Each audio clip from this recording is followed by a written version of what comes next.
C'est très gentil de commencer par des applaudissements. Inutile de vous dire que je suis particulièrement heureuse de retrouver des êtres humains dans cet amphithéâtre. À 11 reprises, l'année dernière, je me suis avancée à ce lutrin devant une salle vide, à l'exception de l'opératrice de la caméra et d'un jeune chercheur qui travaille avec moi ici au sein du collège et qui était en quelque sorte mon public captif.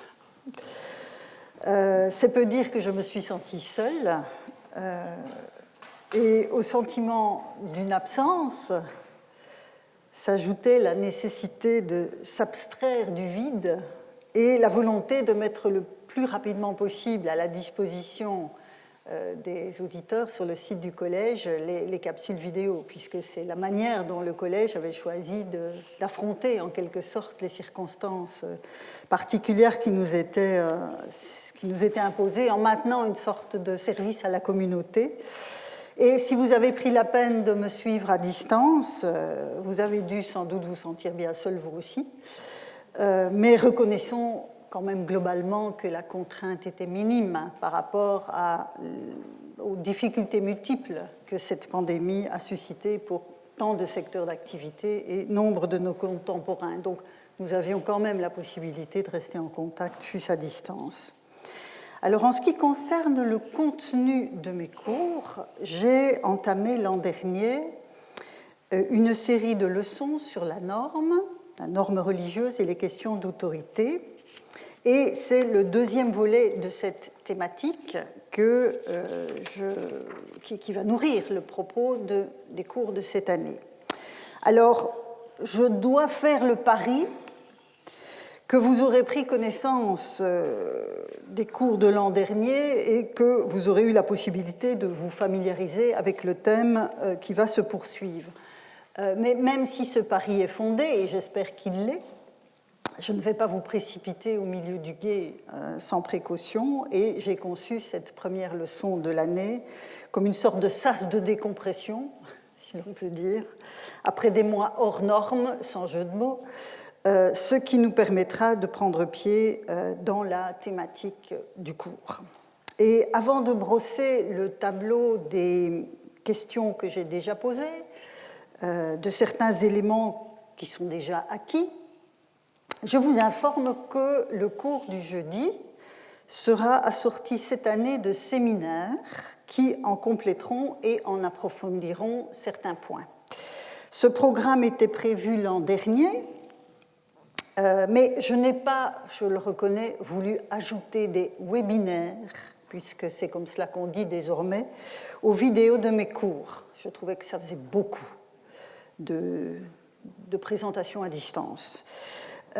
Et j'aurai donc le plaisir d'accueillir cette année en présence, tous les 15 jours, 2 collègues, 2 chercheurs en chair et en os qui nous parleront en tandem de divers sujets touchant à la norme religieuse et aux questions d'autorité, donc vraiment en lien direct avec le propos du cours. Le premier séminaire, comme vous le voyez ici, aura lieu mardi prochain, le 8 février, en salle 2, donc c'est une des petites salles du rez-de-chaussée, et s'ouvrira à 14h30. C'est un programme que vous pouvez télécharger sur la page de ma chaire sur le site du collège, et vous aurez aussi les différents résumés des interventions. Vous êtes évidemment les bienvenus dans cet autre contexte de nos retrouvailles qu'est la salle 2 du Collège de France. Et j'en viens maintenant au rappel des problématiques que j'ai posées l'an dernier. S'il m'a paru intéressant de me pencher sur la thématique de la norme religieuse et des questions d'autorité, c'est pour 2 raisons au moins. La première est circonstancielle et elle est liée à un projet de recherche dont j'ai déjà eu l'occasion de vous parler. Il s'agit de la Collection of Greek Ritual Norms, projet que je dirige depuis quelques années maintenant et qui a abouti à la mise en ligne de toute une série d'inscriptions, donc de documents épigraphiques, que nous avons baptisé au sein de l'équipe qui m'entoure des normes rituelles grecques, plutôt,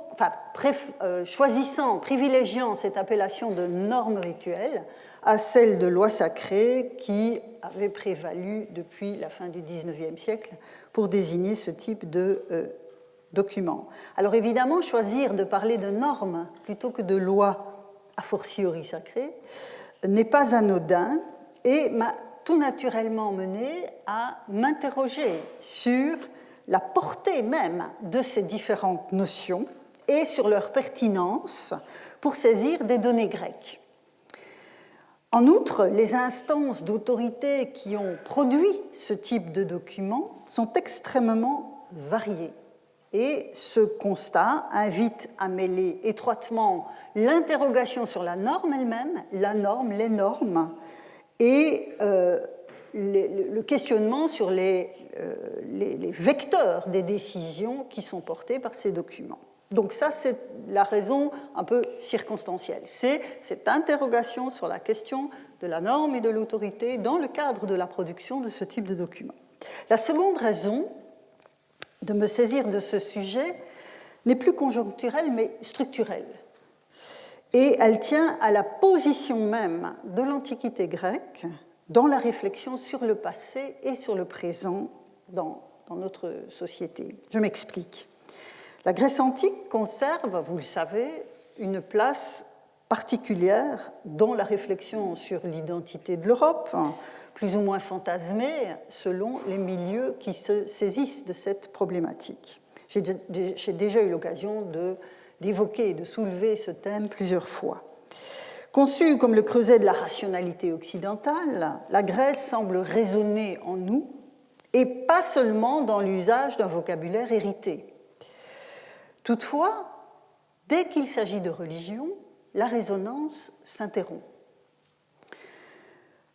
Ou, à tout le moins, à ce qui fut un jour vivant du rapport des Grecs à leur Dieu, on substitue l'image assez stéréotypée d'une mythologie en forme de cabinet de curiosité ou de fantaisie érudite.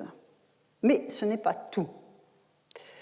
En effet, dans le contexte de notre modernité héritée des Lumières, l'une des tâches assignées à la rationalité, dont la Grèce est considérée comme le creuset pour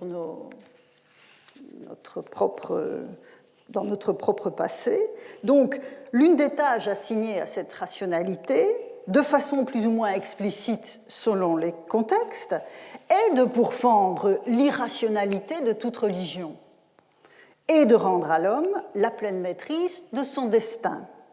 Et c'est ce que les Grecs sont censés avoir fait entre Homère et Aristote. Il n'empêche que la vitalité de la relation des Grecs à leur Dieu est documentée pendant des siècles, jusqu'en plein Empire romain. En conséquence, il reste une sorte d'angle mort, voire un impensé, dans ce que l'on peut restituer des représentations grecques du monde et de l'action des hommes en son sein. Il s'agit précisément de l'articulation entre ce qui apparaît comme l'invention des Grecs, la philosophie, la politique, la loi, censément débarrassée de toute autorité divine, et l'omniprésence des dieux dans la vie des anciens, telles que l'attestent les sources de tout type pendant des siècles. Je viens de parler d'un impensé. C'est sans doute un peu trop dire.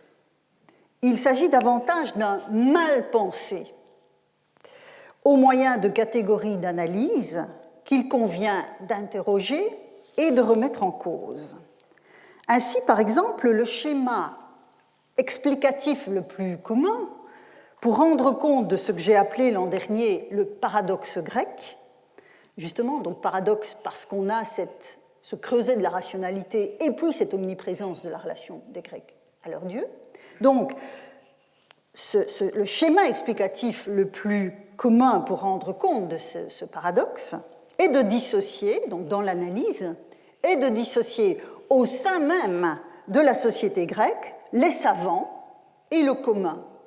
En d'autres termes, de distinguer une religion de l'élite, qui aurait donné congé aux représentations traditionnelles, d'une religion qualifiée de populaire, avec ou sans guillemets. C'est la voie qu'ont privilégiée pendant longtemps nombre d'historiens de la philosophie antique. Et un même type de grille d'analyse a d'ailleurs prévalu longtemps dans l'interprétation de la religion romaine. Après, je dirais globalement, l'arrivée de la philosophie grecque à Rome. Des citoyens éduqués, engagés dans la vie publique de la res publica, citoyens plus ou moins cyniques, continuaient d'entretenir la tradition religieuse à des fins de contrôle. C'était un peu la vision stéréotypée des choses. Mais comment comprendre alors qu'un Cicéron puisse placer dans le discours d'un participant du banquet de son Natura Deorum que c'est la religio, entendue comme le Deorum cultus pius, qui explique la supériorité de Rome sur les autres peuples? Quand on traduit Deorum cultus pius comme il se doit, à savoir comme le fait de prendre soin des dieux de manière adéquate, l'explication par le cynisme d'une élite cultivée devient largement insuffisante et même bancale. Et sur toutes ces questions, je vous renvoie au cours que John Child a dispensé dans cette institution pendant des années et aux publications qui s'en sont suivies. Mais pour en revenir au monde grec, l'idée qu'on y serait passé de ce que Pierre Bourdieu appelait une raison analogique, celle du mythe, celle du rite, à la raison logique, celle de la philosophie, reste profondément ancrée dans la réflexion sur l'Antiquité, avec le mouvement téléologique qui est censé aller du mythos, le mythe, au logos, la raison, pour citer cette fois le livre de Nestle, publié à Stuttgart en 1940, et qui forgea le label dont on connaît le succès, From Mythos zum Logos.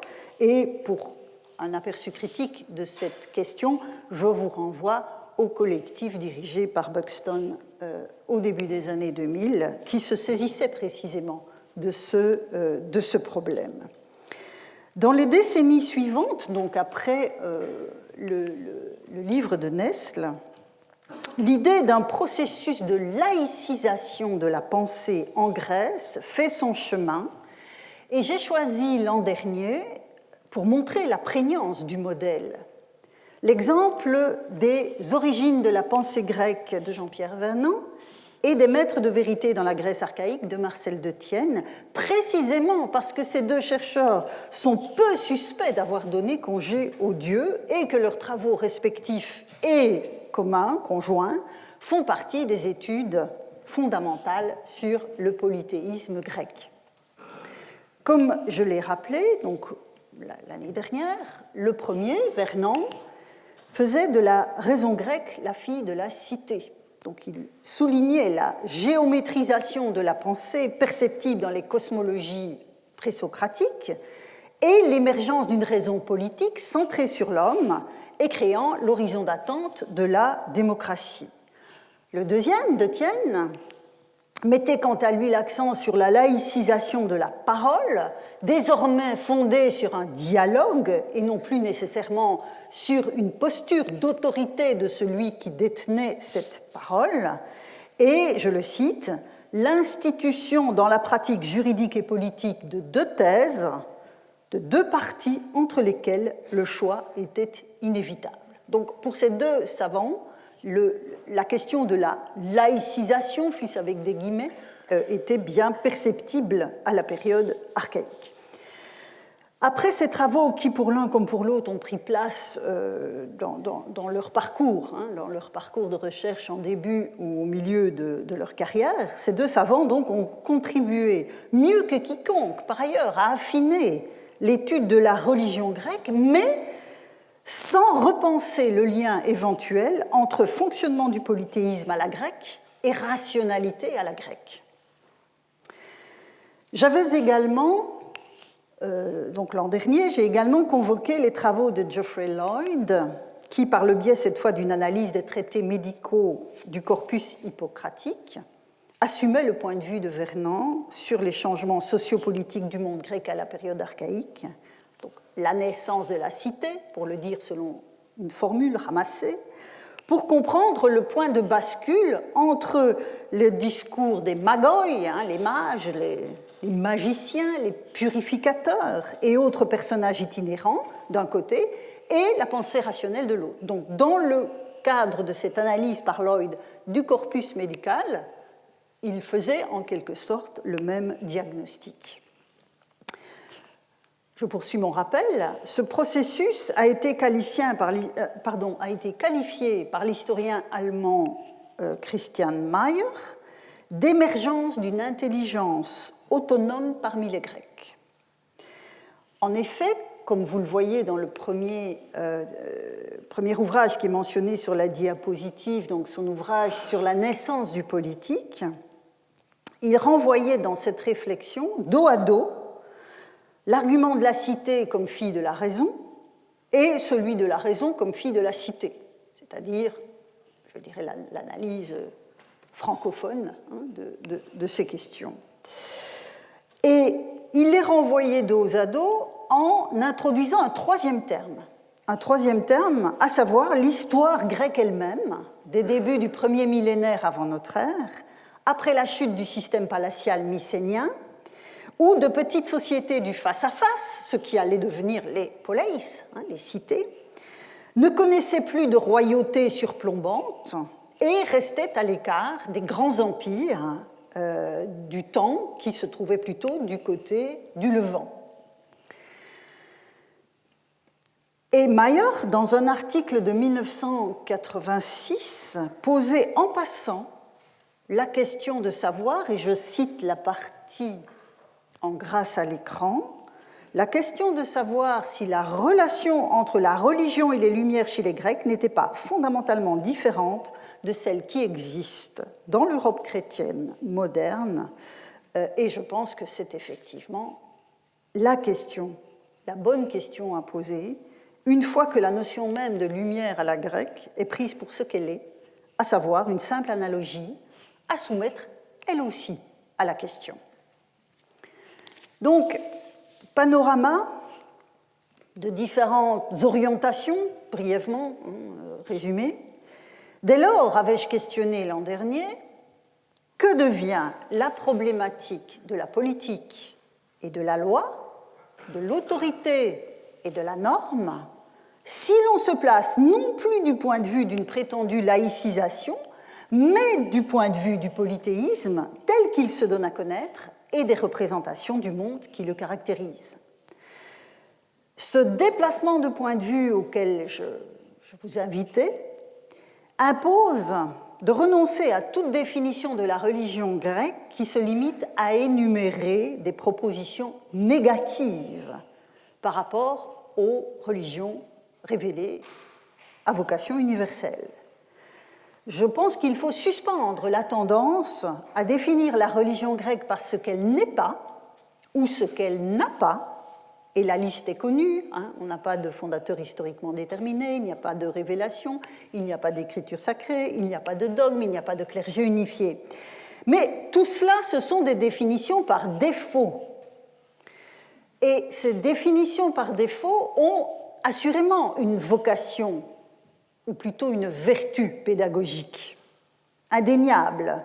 Mais, subrepticement, elles reconvoquent une vision culturellement déterminée de ce que doit être ou avoir une religion pour en être vraiment une.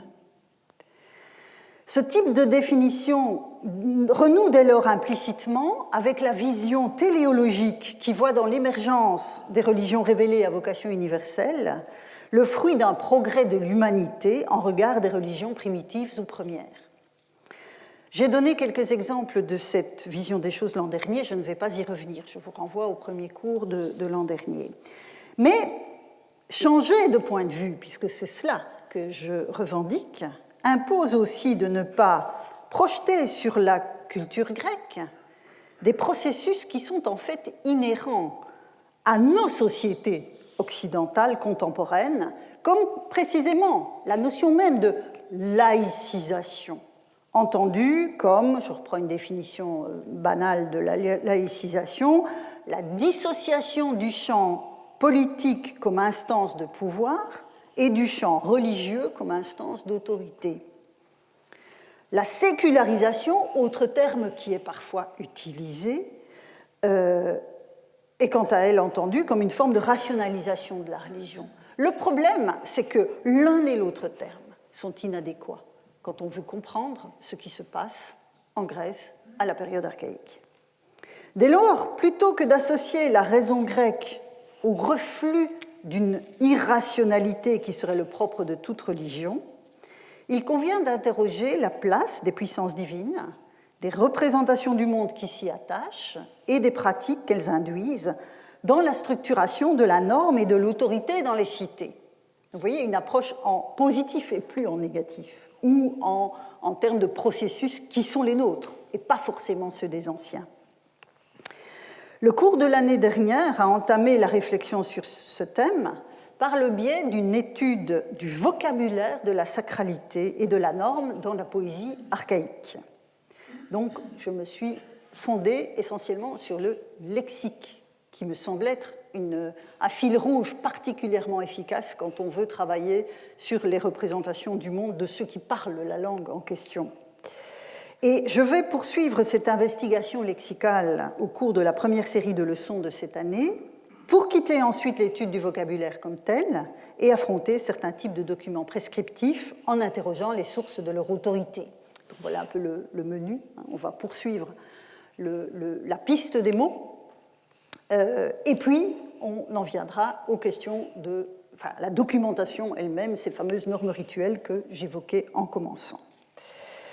Comme vous allez le remarquer dans un instant, le champ sémantique du nomos, qui recouvre bien des notions articulées les unes aux autres, comme l'usage, la coutume, la norme, la loi, ce champ sémantique du nomos va rester au cœur de mon investigation pendant quelque temps, car il s'agit d'une notion clé pour comprendre une certaine relation des Grecs au monde, aux dieux et aux autres hommes.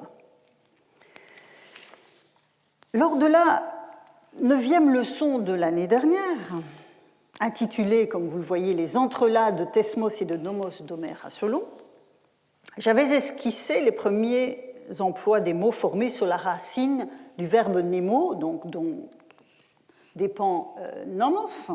Et donc je vous remets sous les yeux le lemme du verbe nemo dans le dictionnaire étymologique de la langue grecque de Chantraine. Et donc vous voyez que le terme signifie distribuer, répartir, mais aussi avoir sa part, ce qui aboutit aussi à l'idée d'habiter, d'occuper un territoire. Donc c'est un peu le faisceau, le champ sémantique du verbe.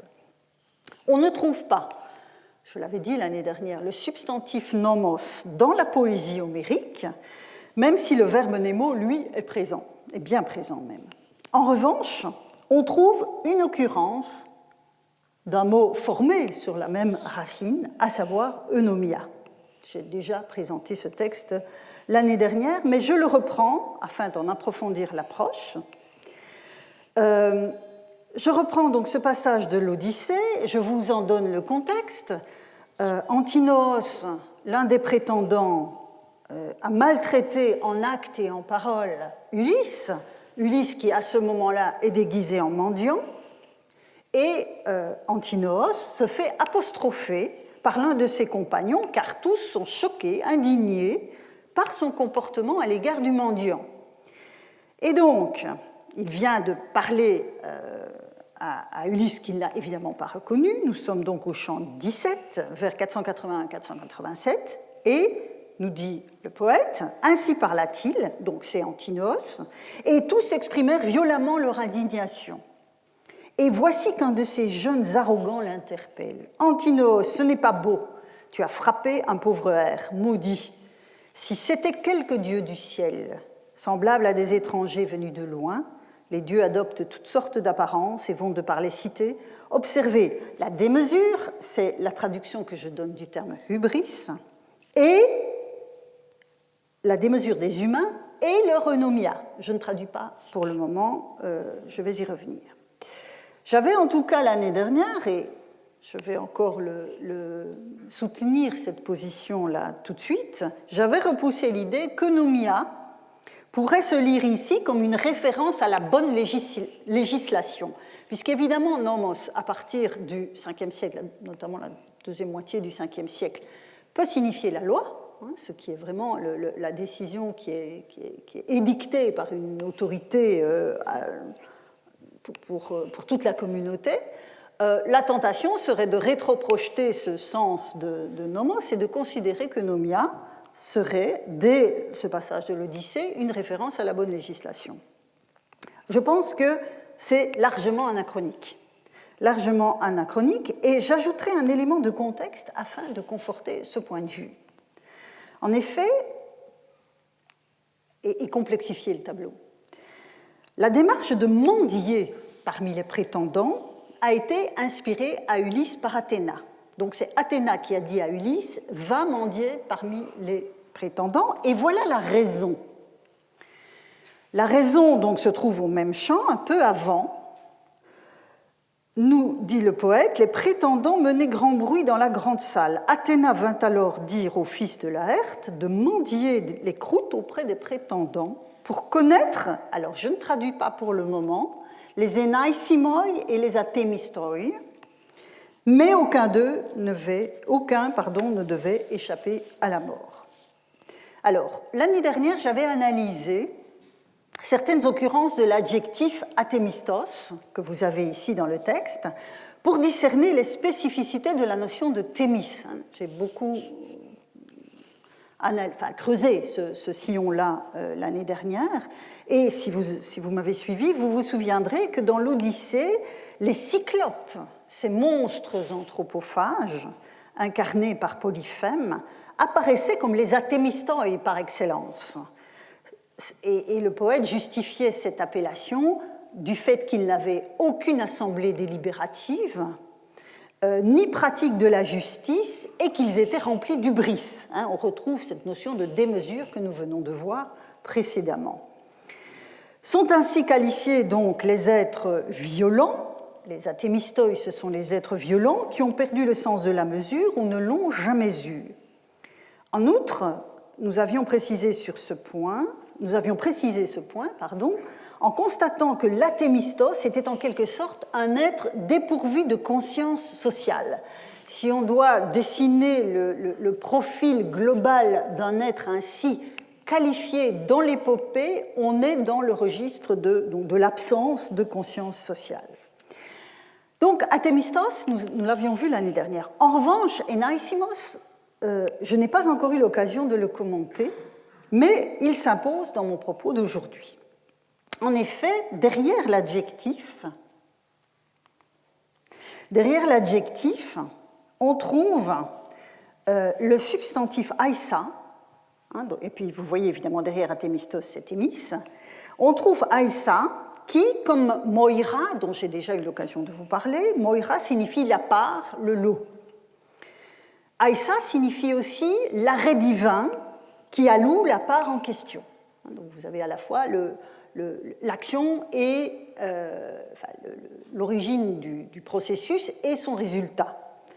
Et au temps de l'Empire romain, quand le mot aïssa est devenu une curiosité homérique, le lexicographe Hésychius, qui prend la peine de donner des définitions de ces mots que ses contemporains ne comprenaient plus nécessairement, il va donc définir aïssa par moira, la part, ou péproméné, la destinée, ou ce qui est convenable. Donc voilà comment Hésychius définit aïssa, et quand il est au datif, il va le définir par boulet, donc ça veut dire selon l'arrêt, par la volonté de.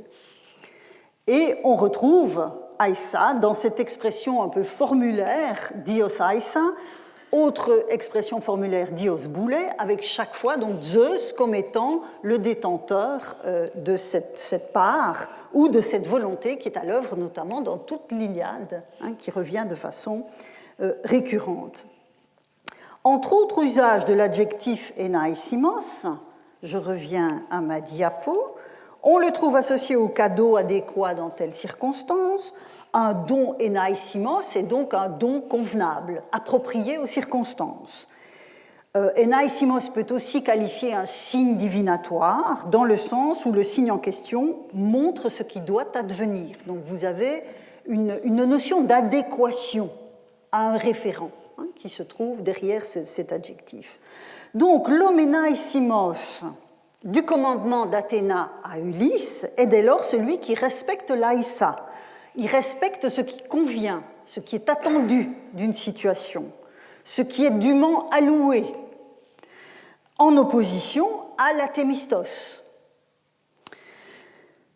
Et si je veux préciser encore davantage ce réseau de notions, vous allez voir que ça va nous ramener tout doucement à notre nomia initiale, je vous montre ce fragment absolument passionnant, fragment poétique, qui montre que, comme Moïra, Aïssa peut être considérée comme une puissance divine et même devenir l'une des Moïraï, l'une des moires.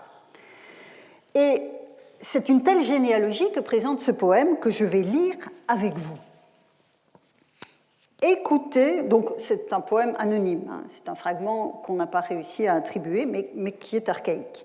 Écoutez Moire, donc écoutez Moïraï, vous qui parmi les dieux êtes assises au plus près du trône de Zeus et qui tissez avec des navettes d'inflexible acier des dessins innombrables et inévitables pour des plans de toutes sortes.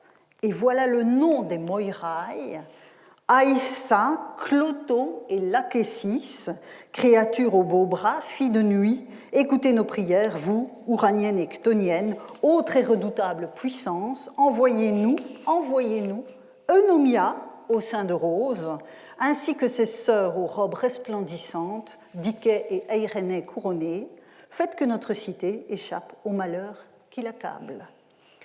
L'arrière-plan généalogique de cet hymne est celui de la théogonie, où Zeus et Thémis, je vous le rappelle, donnent naissance aux Moïraï et aux Horaï.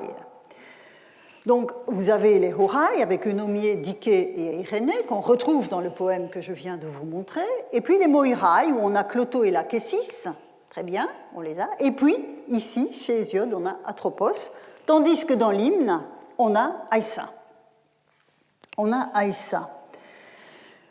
Donc, Aïssa remplace ici Atropos, l'inflexible, et en assume la dimension contraignante.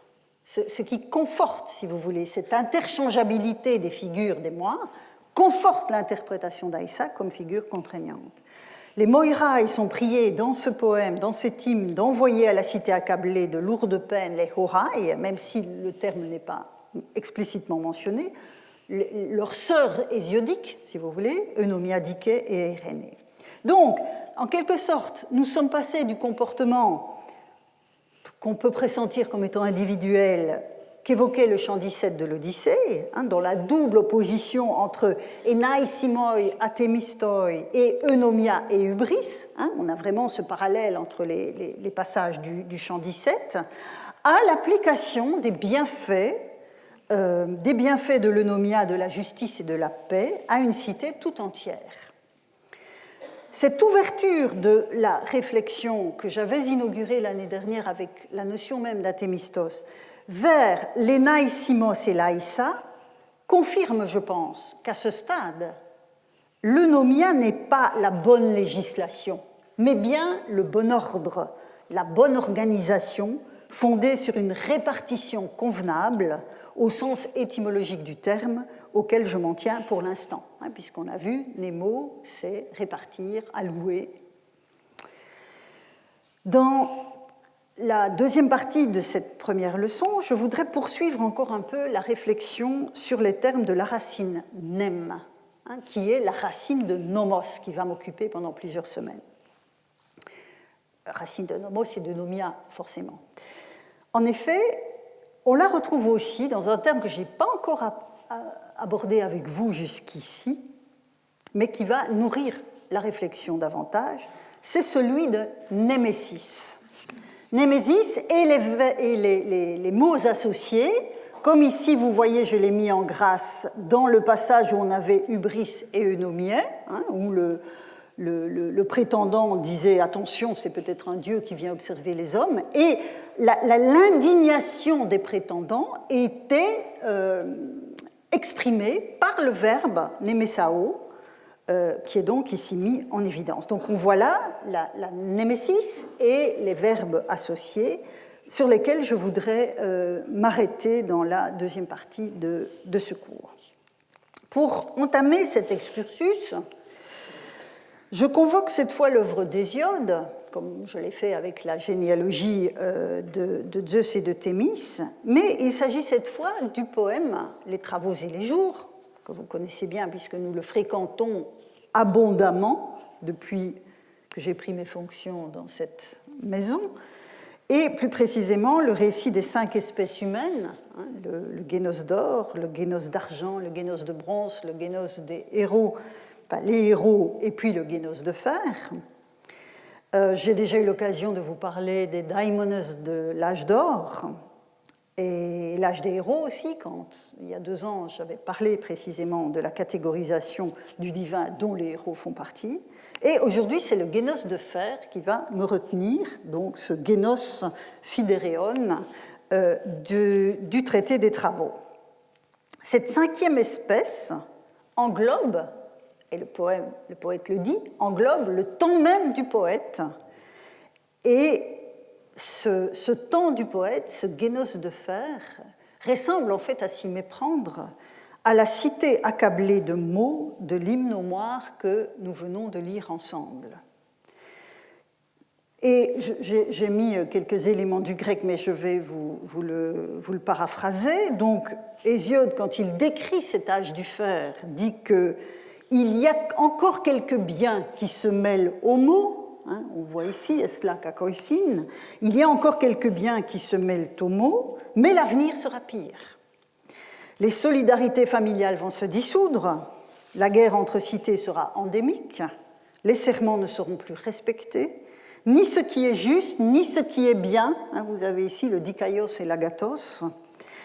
La loi du plus fort prévaudra, et c'est la traduction, si vous voulez, que je donne de dike enkersis, c'est-à-dire la dike, la justice, la sentence juridique dans la main. Hein, donc c'est exactement l'équivalent de la loi du plus fort.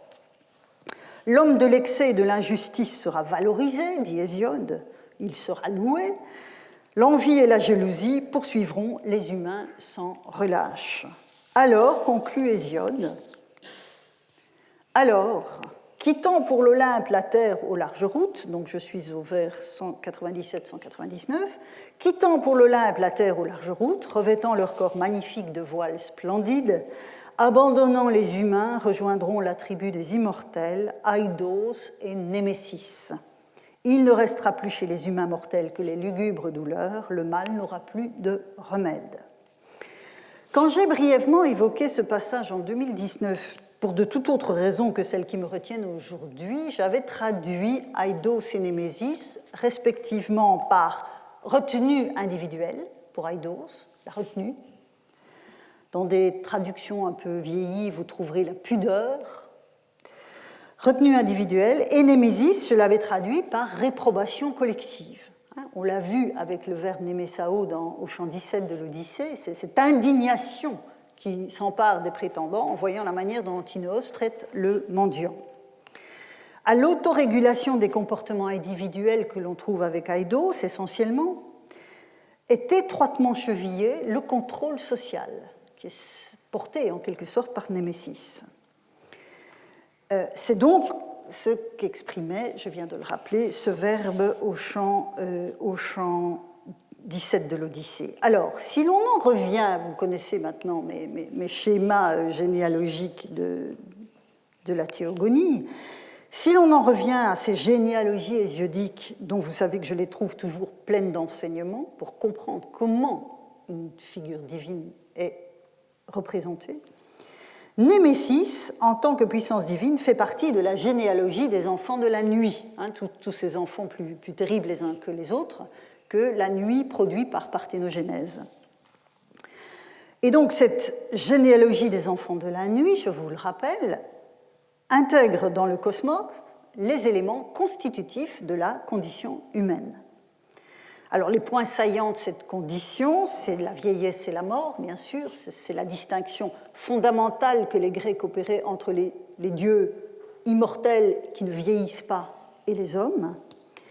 Mais ce qui m'intéresse plus particulièrement, je l'ai dit, est la racine nem que l'on retrouve ici une fois de plus, et je l'ai encadré, à savoir némésis, qui, comme nomos, semble bien s'inscrire dans la sphère sémantique de la répartition et de l'attribution. C'est ça que je voudrais essayer de comprendre.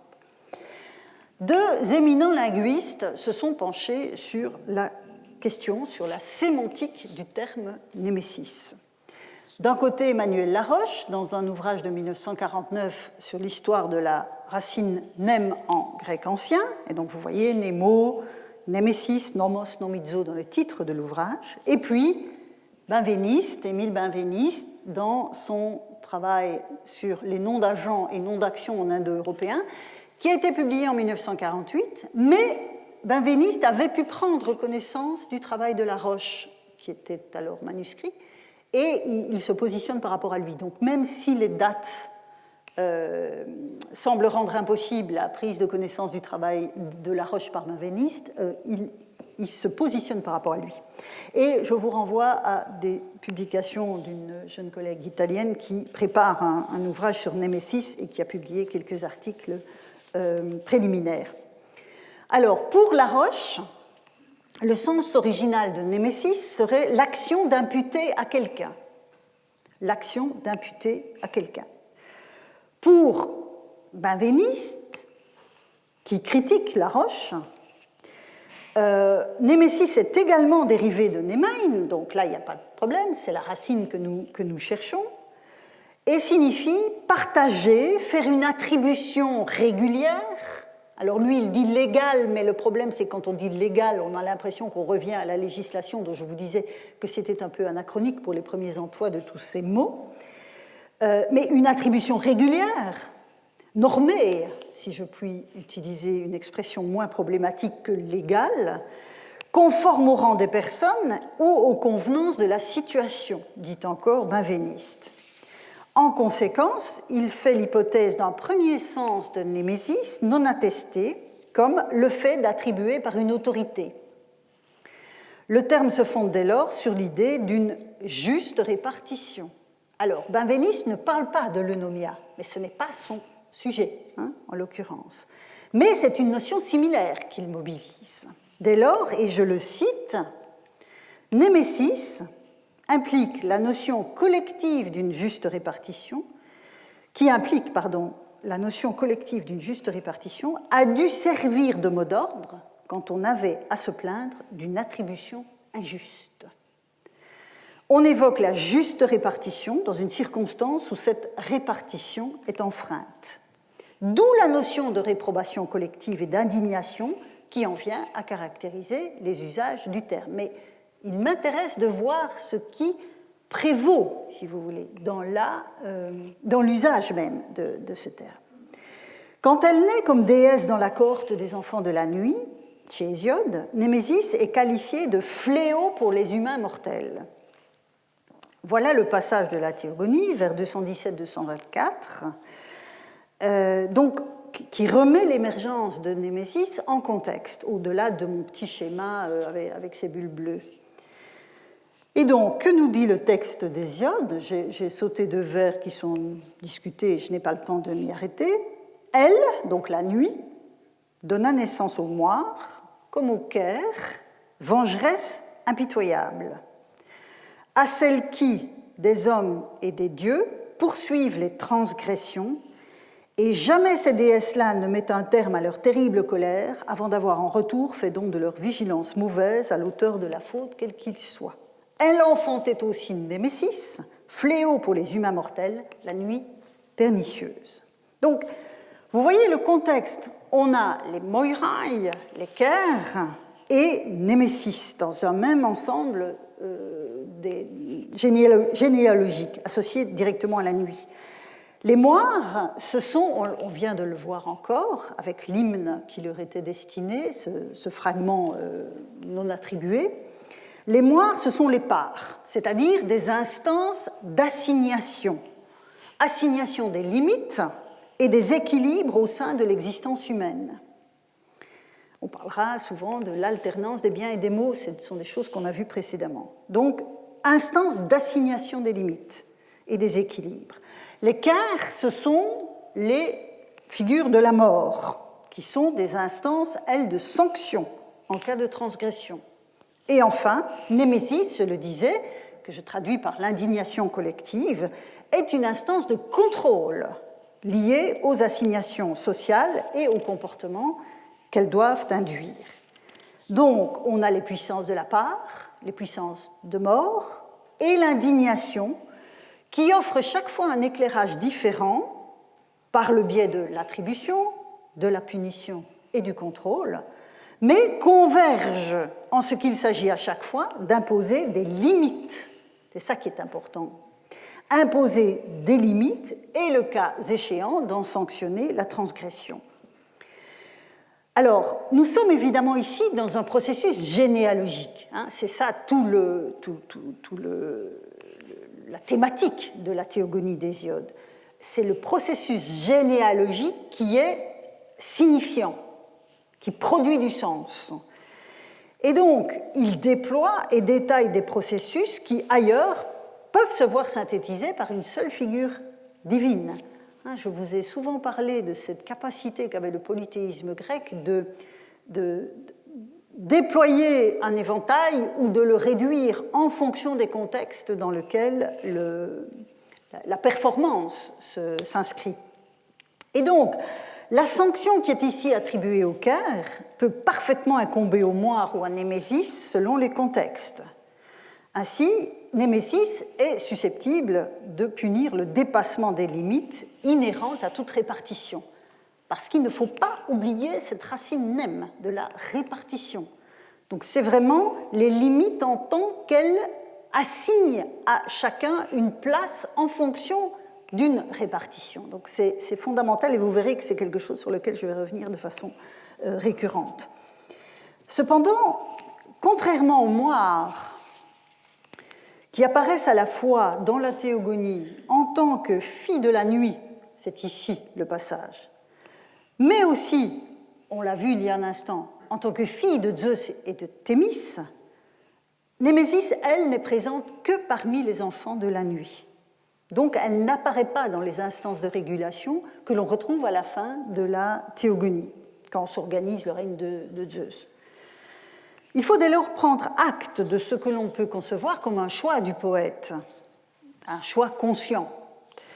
Hésiode associe la déesse au seul tourment ici des hommes mortels, transgressant les limites d'une condition qui se définit précisément par le biais de toute cette fratrie nocturne. En revanche, si je prends maintenant l'autre poème, Les Travaux et les Jours, qui est davantage, évidemment, que la théogonie ancrée dans la société des hommes, on voit que le verbe némessao exprime bel et bien l'indignation des dieux à l'égard des hommes. Donc, on peut avoir à la fois cette indignation collective au sein de la société humaine, et c'est ce que dit dans une certaine mesure la généalogie de Némésis en tant qu'enfant de la nuit, mais on voit néanmoins que dans Les Travaux et les Jours, il peut y avoir une indignation des dieux eux-mêmes. Donc je vous ai mis 3 exemples. Dieu et homme s'indignent de celui qui mène une vie oisive, vous avez le verbe là-bas, qui franchit le fleuve sans se purifier de sa méchanceté et se laver les mains, les dieux s'en indignent et donnent des souffrances en retour. Et enfin, n'en vient pareiller action pernicieuse, quand les parts divines se consument, le dieu invoqué s'en indigne. Et chaque fois, vous avez ce verbe fondé donc, sur la même racine. Donc ici, dans ces injonctions hésiodiques, injonctions de la vie quotidienne, les normes de comportements humains sont prises en compte et leur transgression suscite une némésis divine et la punition qu'elle induit. Et quelques exemples ultérieurs montrent que le processus est alors sanctionné, enfin est alors consommé plutôt. Ainsi, dans un fragment d'une tragédie malheureusement perdue d'Échille, sans doute les Phrygiens ou la rançon d'Hector, Un personnage affirme donc que les morts, c'est le contexte, c'est, enfin, si on peut dire le contexte pour un fragment, mais le contexte veut que le personnage affirme que les morts sont indifférents au bien ou au mal qu'on peut leur faire. En revanche, et ce sont les vers que je vous mets sous les yeux, Némésis est bien au-dessus de nous et Dike accomplit le ressentiment du défunt. Donc vous voyez, si dans la théogonie, Némésis n'apparaissait que comme enfant de la nuit et pas dans les instances de régulation nées de Zeus et de Thémis, on voit que chez Échille, donc ici on est dans la première partie du Ve siècle, on a cette association de Némésis et de Dike qui est évidente. Et on va la voir chez Platon aussi. Je vous montre aussi, je vous mets sous les yeux ce passage de Sophocle. Donc là, on est un peu plus tard dans le Ve siècle, dans l'Édipe à Colonne. Donc le contexte, c'est que Antigone souhaite voir la tombe d'Édipe, la tombe d'Édipe, mais il y a un interdit qui frappe ce lieu.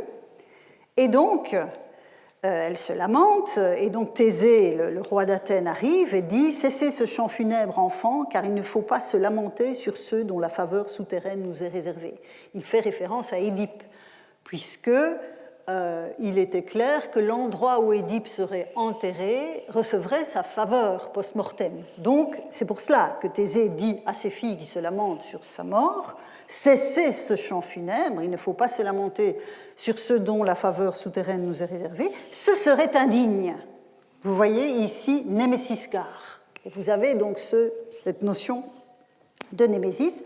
Mais je poursuis parce que ce n'est pas la seule notion qui apparaît dans le passage. Antigone lui dit « Ô fils d'Égée, nous tombons à tes pieds. » Thésée répond « Enfant, que voulez-vous de moi ?» Antigone répond « Nous voulons voir de nos propres yeux le tombeau de notre père. » Et Thésée répond « Mais ces choses interdites. » La traduction, malheureusement, appauvrit un tout petit peu le grec, puisque vous retrouvez là, avec thémiton, donc un adjectif qui est associé étroitement à la notion de thémis. Donc vous avez ce thémis, l'année dernière, j'avais parlé d'une sorte de filet régulateur. Donc c'est ce qui encadre en fait les comportements adéquats. Et donc vous voyez ici dans ce passage, encore une fois, de la même manière que chez Échille, on avait Dike et Némésis qui étaient associés étroitement, vous avez ici, dans une même réflexion sur ce qu'il est opportun ou non d'accomplir, en l'occurrence dans un espace sacré, vous avez cette notion de Némésis et celle de Thémis qui interviennent. Enfin, je terminerai par deux passages de Platon qui me semblent enrichir encore la réflexion et prolonger en quelque sorte certains acquis de cette analyse. Dans les lois,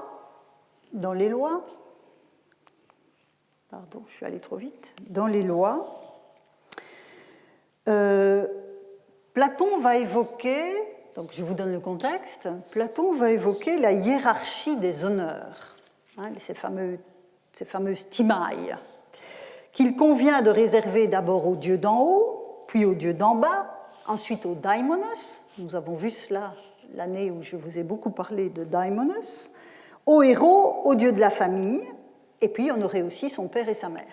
Donc une sorte de cursus honorum, si vous voulez, de hiérarchie des timailles avec les dieux, différents types de dieux, une sorte de liste comme ça dégressive en honneur, mais le père et la mère, parmi les humains, sont à honorer. Et donc, et là j'en arrive au passage que vous voyez à l'écran, donc au livre 4, 717d, il faut en plus pendant toute sa vie parler toujours à ses parents avec le plus grand respect, parce que les paroles, quoique légères, sont punies d'un lourd châtiment. Car Némésis, messagère de Dike, vous voyez l'articulation, a été commise pour veiller à ces sortes de manquements. Donc la relation entre les deux déesses est inversée par rapport à l'affirmation d'Échille de tout à l'heure, mais nous sommes toujours dans ce même cadre de régulation divine. Et c'est surtout Dans le Protagoras, dans le dialogue dont Protagoras est le protagoniste éponyme, c'est ce dialogue, me semble-t-il, qui illustre le plus clairement cette affinité. Je mets donc le passage que vous avez sous les yeux en contexte. C'est bien connu. Épiméthée, chargé de pourvoir aux besoins des bêtes et des hommes, a tellement favorisé les bêtes qu'il ne reste plus rien pour les hommes. Donc les hommes sont tout à fait dépourvus. Prométhée, qui arrive pour vérifier que tout est en ordre, s'aperçoit que c'est catastrophique. Il va donc parer au plus pressé en dérobant le feu et la connaissance technique pour les hommes, pour compenser quelque peu le dénuement dans lequel Épiméthée les a laissés. Les hommes parviennent alors à survivre grâce au feu et à la connaissance technique. Ils fondent des villes pour se protéger des bêtes sauvages, mais la communauté d'existence les conduit à se faire du mal, puisqu'ils ne disposent pas de ce que Platon appelle la politiké techné, la technique politique, de la vie en polis. Alors, nous dit Platon, et j'en arrive au passage 322 CD que vous avez sous les yeux, alors Zeus, craignant que notre race ne fût anéantie, envoya Hermès porter aux hommes Aïdos et Dikée pour qu'elles servent de règle aux cités et de liens de filia qui rassemblent. Hermès alors demanda à Zeus de quelle manière il devait donner aux hommes Dikée et Aïdos. Puis j'ai passé une partie. Dois-je établir ainsi Dikée et Aïdos parmi les hommes ou les partager entre tous? Et vous avez ici le verbe neimo, nemo. Entre tous, répond Zeus, que tous y aient part, car les cités ne sauraient exister si ces vertus étaient comme les autres techniques, le partage exclusif de quelques-uns. Établis en outre en mon nom cette loi, et là j'ai conservé, enfin ce nomos, la traduction classique dit la loi, mais je laisse nomos pour le moment parce que vous verrez qu'on reviendra à cette expression et cette relation du nomos à Zeus. Donc, établis en outre en mon nom ce nomos, que tout homme incapable d'Aïdos et de Dikée sera exterminé comme un fléau de la société. Donc, vous voyez, un nosos, une maladie de la police. Alors, ce qui m'intéresse dans ce passage, c'est que vous avez sans doute remarqué qu'on a évidemment un jeu de miroir avec le passage des travaux sur l'âge du fer, où c'était Aïdos et Némésis qui quittaient les hommes dans cette situation dramatique que connaissait l'humanité de l'âge du fer. Ici, Dikée s'est substitué à Némésis pour accompagner Aïdos parmi les hommes, attestant décidément la proximité étroite de ces notions, et donc le fait que Némésis est aussi une de ces instances de régulation, même si généalogiquement parlant, Hésiode ne la concevait pas comme telle. Donc ce passage, je le disais, fait incontestablement écho au vers des travaux, et je reparlerai de cela la semaine prochaine, car si je laisserai Némésis de côté, nous n'en avons pas encore terminé, ni avec nomos, ni avec Dikée, qui sont des notions essentielles dans une réflexion sur la norme en grec. Merci pour votre attention et je suis ravie de vous avoir retrouvé.